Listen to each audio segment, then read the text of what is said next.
If you know our adaptive blended path and its 10 algorithms, you're ready for the next level. Through substitution, we drastically slash that number down to just 6 essential algorithms. Focus on the logic first, the full setup sequence is at the end. Let's start with phase 1, the easy path. Here, we substitute complex setups with basic sequences to keep the learning curve low. Step 3. Permute the corners. This is our first bridge. For core pattern 3.1, we use algorithm 3.1 to swap and locate the front pair into their correct positions. Let's start with the top layer's demonstration, looking for 2 corners on the same side that share a common color. I pick the red corner pair on the front side, rotate them to match the same color center red on the right, then turn the red center to the front. The red-green corner and red-blue corner need to be swapped, and the orange corner pair on the back also needs to be swapped. This corresponds to pattern 3.2, which has its own algorithm, but you can simply use algorithm 3.1 to swap each pair. Perform the front pair sequence once.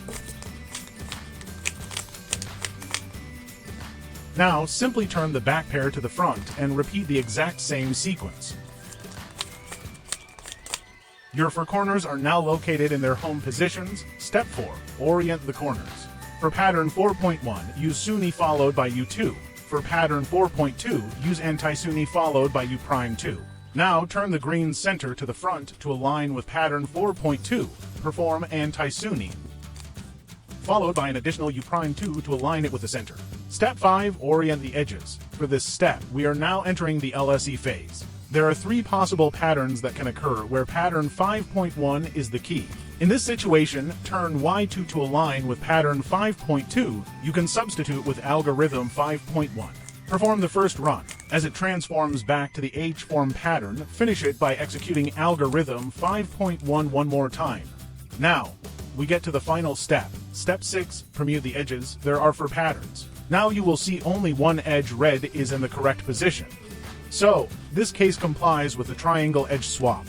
Turn the correct edge to the back, then perform algorithm 6.1 without wasting time recognizing whether its direction is clockwise or counterclockwise. If it's still not complete yet, just repeat the same sequence.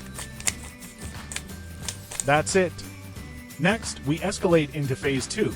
The advanced path of substitution. This phase is about strategic mastery. We conquer the most challenging patterns using nothing more than our 6 core algorithms. In step 4, besides the first 2 patterns, there are 5 other pattern scenarios, as seen in 4.3. These typically require 5 more algorithms, but we can throw them out and just use substitution.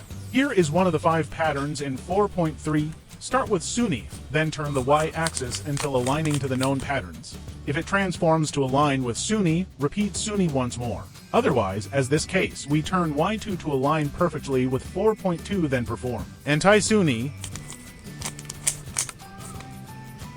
Step 5. Orient the edges. Our master key here is still algorithm 5.1. Now you see pattern 5.3, the non-yellow edges. Perform algorithm 5.1 once.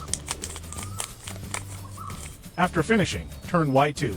You'll see the left-facing fish just like the last cycle. To finish, perform algorithm 5.1 twice more, and your edges are oriented for the final swap.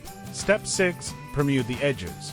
Now you see pattern 6.3, the cross swap, but we will use algorithm 6.4, the northeastern diagonal swap, which might surprise you. Follow the rhythm.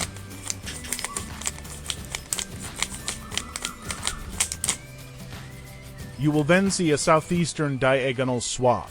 Turn it to a northeastern diagonal, repeat the rhythm, and the cube is solved. That is the extended power of the adaptive blended path. You didn't just solve a puzzle, you outsmarted it. From corners first to LSE, you've mastered the last powerful part of the Roux methodology with elegance and ease. If you're ready to stop memorizing and start understanding, please like, share, and subscribe to stay tuned for more. And if you see this extension clip first, don't forget to check out part 1, the essential insight for the complete backstory and origin of the full 10 algorithms hands-on.